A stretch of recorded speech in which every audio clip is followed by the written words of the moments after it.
In March 1944, Stalag Luft III looked unbreakable. Raised huts, buried microphones, watchtowers, sand that betrayed. Roger Bichel had already escaped once. Now, as Big X, he wanted something larger than freedom for one man. We will not nibble at the wire. We will build tunnels, papers, clothes, routes. We will put hundreds outside and make them chase goats. Wally, you know Earth better than any of us.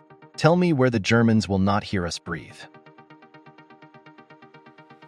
We start under the stoves. The smoke hides the dust, the heat dries the boards, and every sound must be swallowed. They named the tunnels Tom, Dick, and Harry, not as jokes but as code words that could pass in ordinary conversation. Every few inches were stolen from under a camp designed by men who studied escape as a science.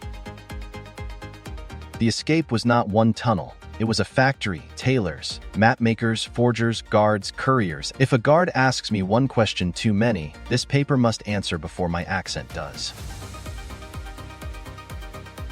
The sand was the wrong color. Every handful had to vanish into gardens, trouser bags, and footsteps before the commandant knew the prisoners were plotting. He also knew that stopping airmen from trying was almost impossible. Search again, not roughly, not stupidly. They are officers, and they are dangerous because they are patient. Tom is gone if they find it. Dick can become storage. Harry stays quiet until the ground forgets us. When suspicion fell on Wally, they transferred him before the escape. The man who built Harry had to leave it unfinished.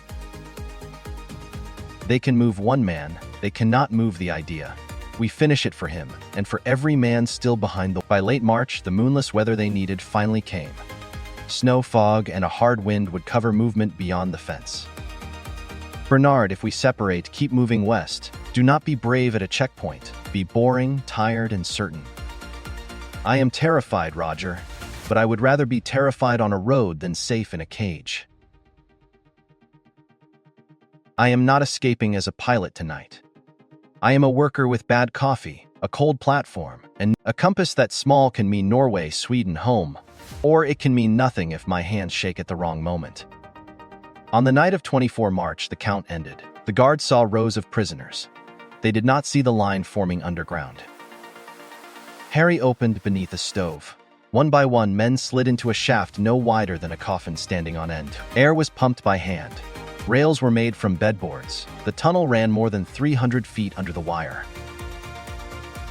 Every man carried a number, a bundle, and a new life folded into paper. Delay could trap them all below ground. Harry had been dug for the woods, but the exit came up short in open snow between the fence and the trees. Too late to stop. The signal rope moved, the queue pressed forward, and the first escapees crawled into the frozen dark. Bram, keep low, keep moving, and do not run until the tower looks away. One after another, they vanished into the woods, heading for stations, borders, false jobs, false names, and real danger. At the station, the war changed shape. The enemy was no longer barbed wire. It was a question asked too politely. Yes, I am late for work. The train was delayed. If you wish, stamp it and let me freeze somewhere else. Jens rode north with his pulse hammering under a stranger's coat, measuring every stop against the map in his sleeve. At dawn, a guard saw movement near the trees. The alarm tore through the camp. 76 men were gone. Count them again. Search every hut, every stove, every drain. Berlin will ask how this happened, and I have no answer. For Roger and Bernard, the open road offered no safety. Every village, every platform, every... Easy, Bernard, breathe. We are travelers, nothing more. We give them paper, we give them calm, and we give them no fear. Roger, if this is the end, let it not make the tunnel smaller. Let it mean they feared what we built.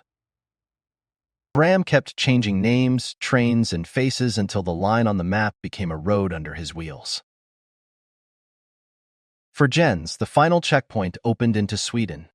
After weeks of danger, freedom arrived quietly. Hitler's order turned capture into murder. 50 of the 73 recaptured escapees were taken from records, roads, and cells and shot. 50 officers under protection of the Geneva Convention. This is not discipline. This is a stain that will not wash out. Roger 2, Bernard 2. We dug a road and they answered it with bullets. God help us remember every name.